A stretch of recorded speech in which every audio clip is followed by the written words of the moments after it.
Hola a todos, ¿cómo están? Espero que se encuentren muy bien. Continuando con las clases virtuales de literatura, el día de hoy desarrollaremos el tema el cuento. Antes de empezar debemos saber qué es el cuento. Es un subgénero narrativo que se distingue por su brevedad. ¿Por qué subgénero narrativo? Porque recordemos que el cuento está dentro del género narrativo y ya lo vimos en la clase anterior. Es una narración breve y corta. Eso es lo que le caracteriza, donde intervienen pocos personajes, además de ser fantasioso.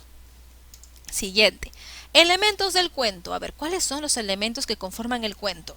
Los personajes, las acciones, el marco y el narrador.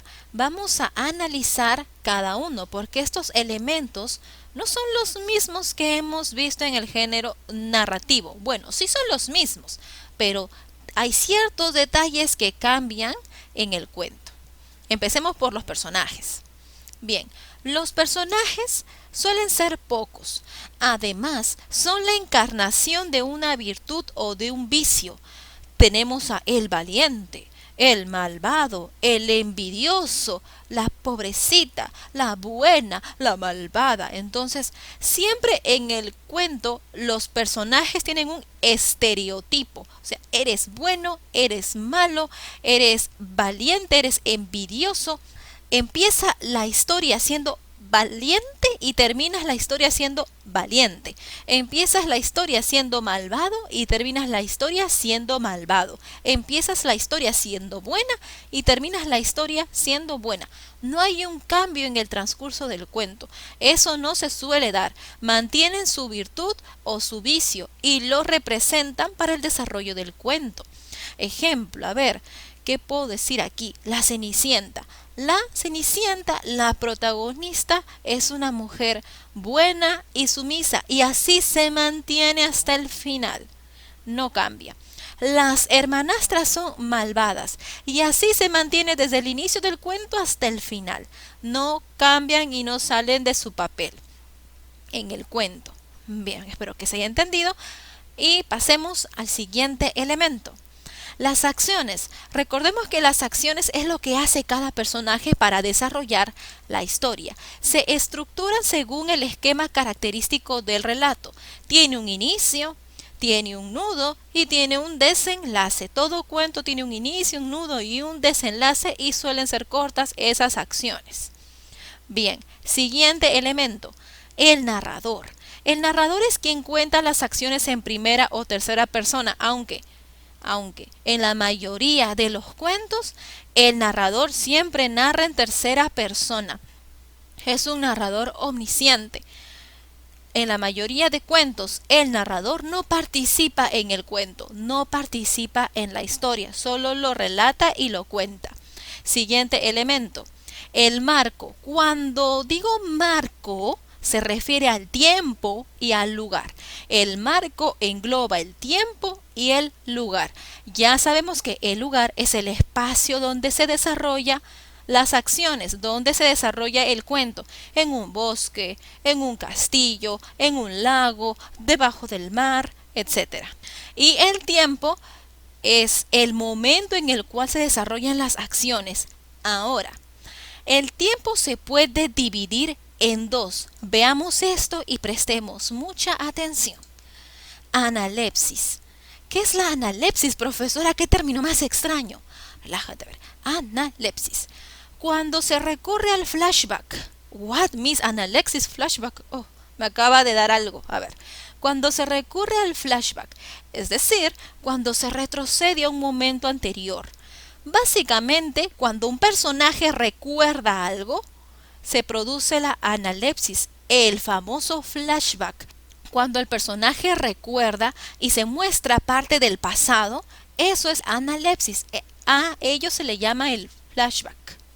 Y luego tenemos la prolepsis, es todo lo contrario. Antes era recordar, por ende la prolepsis será adelantarse a lo que pueda pasar, adelantarse a los hechos. Ejemplo, hace mucho frío y estoy comiendo un helado. Seguramente me enfermaré de la gripe. Eso es la prolepsis, porque me estoy anticipando a lo que puede ocurrir. Dice prolepsis. En este caso ocurre el flash forward o el anticipo de hechos posteriores al momento de la narración. Cuando yo me anticipo a lo que va a pasar. Bueno, en este caso cuando los personajes, no yo, cuando los personajes se anticipan a lo que va a pasar. Ya afianzaremos esto. A ver. Aquí tenemos dos lecturas para identificar cuál es analepsis atrás y cuál es prolepsis. Analepsis o prolepsis. A ver, número 1. Yo, señor Hidalgo, soy natural de la Fuenfrida, lugar conocido y famoso por los ilustres pasajeros que por él de continuo pasan. Mi nombre es Pedro del Rincón. Mi padre es persona de calidad porque es ministro de la Santa Cruzada. Quiero decir que es bulero o buldero como los llama el vulgo. Algunos días le acompañé en el oficio. Ojo ahí, algunos días le acompañé en el oficio. Él está recordando cuando trabajaba con su papá. Algunos días le acompañé en el oficio y le aprendí de manera que no daría ventaja en echar las bulas. Está recordando lo que él hacía con su papá, sin llegar a más en ese fragmento. Si el personaje recuerda algo, ¿se produce analepsis o prolepsis? Se produce analepsis. Perfecto. Pasemos al siguiente fragmento. Camino hacia mi casa. Son las 8 de la noche y hace menos de 10 minutos que logré terminar con los reportes. El día fue largo y cansado. Aún me queda mucho camino por recorrer hasta mi casa, la que extrañé hoy más que nunca. Con el pijama puesto me dispongo a preparar una rica cena congelada llena de grasas saturadas y azúcares refinados que lograrán hacerme sentir mejor. Junto con mi película favorita lista para verse, el sillón de la sala preparado con mantas y almohadas, la luz apagada y sabiendo que mañana es sábado, he logrado tener un final feliz para el día más estresante y saturado de mi vida. Ya estoy en la parada del camión. Mientras espero que llegue, leo algunos anuncios colocados a un lado de los asientos. Lo veo venir. Es un alivio. En ese fragmento, el personaje está yendo hasta su casa, anhelando con el helado que se va a preparar y con la película que va a ver. Y luego nos dice que mientras ella piensa en el anhelo que tiene por llegar a su casa, recién llega al paradero. Ojo, está de camino a su casa y se imagina que va a comer un helado, que va a ver película y va a descansar. Se está anticipando a los hechos. Cuando te anticipas al futuro o cuando te anticipas, hay analepsis, que es retroceso, o prolepsis. Hay prolepsis porque te anticipas. Bien. Clases de cuento.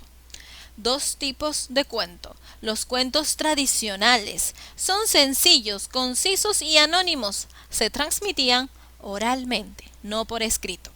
Y tenemos los cuentos de autor. Son más elaborados que los tradicionales. Son escritos y poseen, por lo tanto, un autor determinado. Bien, aquí vamos a desarrollar una pequeña lectura. De camino a la Meca. Un peregrino que iba de camino a la ciudad santa de la Meca llegó cierto día a una aldea. Al entrar en la aldea coincidió con un pastor llamado Abdul, al que preguntó por algún lugar que le pudieran dar posada.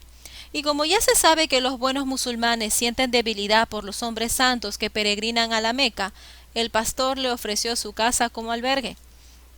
Cuando llegaron a la casa del pastor, la esposa de Abdul acogió al peregrino con toda hospitalidad. Tras ofrecer al peregrino un té con hierbabuena y conversar un buen rato sobre las incidencias del viaje, Abdul y Fátima prepararon una cena especial para halagar a su huésped. Y después de cenar, cedieron al peregrino su propio cuarto para que pasara cómodamente la noche. Hacía ya una semana que el peregrino había llegado a aquella casa, y Fátima veía con inquietud que su huésped no mostraba intención alguna de proseguir su viaje. Por eso, en cuanto se quedó a solas con su marido, le dijo: «Este hombre ha invadido nuestra casa y está acabando con nuestros alimentos. Tenemos que hacer cualquier cosa para librarnos de él». «Está bien, mujer», dijo por fin Abdul. «Creo que tienes razón. Si mañana no se va, hablaré con él. Al día siguiente, después de la comida, Abdul se dirigió al peregrino. Para nosotros ha sido un altísimo honor haber podido disfrutar de la compañía de un hombre santo como tú. Pero nuestra despensa se ha quedado vacía y no podremos atenderte, salvo que quieras ayudarnos en... Mañana mismo, en cuanto amanezca, continuaré con mi peregrinación, interrumpió el peregrino. Pasó la noche y apenas el sol asomaba por la línea del horizonte, el pastor se acercó al cuarto del peregrino y le dijo: Venerable peregrino, levantaos que el gallo ya ha cantado. El peregrino abrió los ojos, miró a Abdul y le dijo: ¿Cómo? ¿Que todavía tenéis un gallo? Pues entonces me quedaré un día más. Las mil y una noches, anónimo. Significa que este cuento es tradicional, ¿verdad? Porque es anónimo, no posee un autor. Pero bueno, hasta aquí termina el cuento. ¿Qué ocurrió aquí? ¿Entendieron o no? Una pareja de esposos acogió a un peregrino que iba hacia la Meca. Se quedó con ellos por unos días. El primer día súper bien, le ofrecieron un banquete y tal.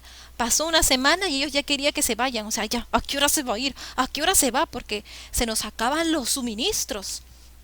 El hombre conversa con el peregrino y le hace saber que ya no tienen que comer.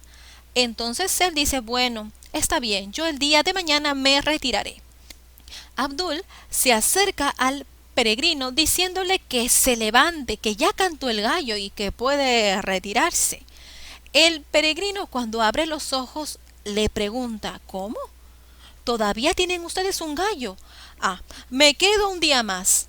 O sea que todavía tienen suministros, todavía tienen al gallo, lo pueden matar y me puedo quedar un día más para comérmelo yo. eh, no sé si me deje entender. O sea, aquí el peregrino se estaba aprovechando de las personas. Y bebé, hasta aquí termina el cuento, ¿verdad? Es anónimo y está en la obra Las Mil y una Noche. Cuando es anónimo significa que fue narrado de forma oral, por ende no tiene autor y es un cuento tradicional. Bien. Responde las siguientes preguntas con respecto al cuento leído. ¿Quiénes son los personajes que participan en el cuento?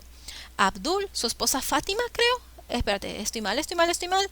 Tengo que corroborar. Sí, Fátima, Abdul, su esposa Fátima y el peregrino.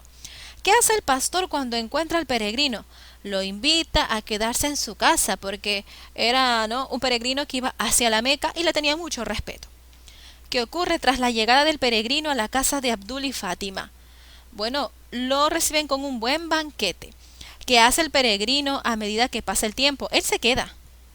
Él se queda semanas tras semanas y simplemente consume y consume. ¿Qué hacen para intentar que se marche? Le dicen que ya no tienen que comer. ¿Qué ocurre al final? El peregrino, al darse cuenta que todavía queda un gallo para comérselo, decide quedarse un día más. Escribe verdadero o falso según convenga. Las acciones del relato están organizadas según cómo ocurrieron. Yes, verdadero. La llegada del peregrino al pueblo constituye el nudo o conflicto del cuento. Falso. Ese es el inicio del cuento, cuando él llega al pueblo recién y conoce a la pareja. El autor del cuento es desconocido. Verdadero. Es desconocido, es anónimo. Los hechos se desarrollan en la ciudad santa de la Meca. Bueno, él iba hacia la Meca, ¿no? Sí. Camino hacia la santa, a ver, dice, un peregrino que iba camino a la ciudad santa de la Meca, que iba de camino, o sea, no se desarrolla en la ciudad santa de la Meca, no, iba de camino a... Falso. Bien, hasta aquí llega la clase del día de hoy. A continuación les estaré dejando unas cuantas actividades reforzando lo aprendido. Espero que hayan comprendido. Cuídense mucho. Hasta luego.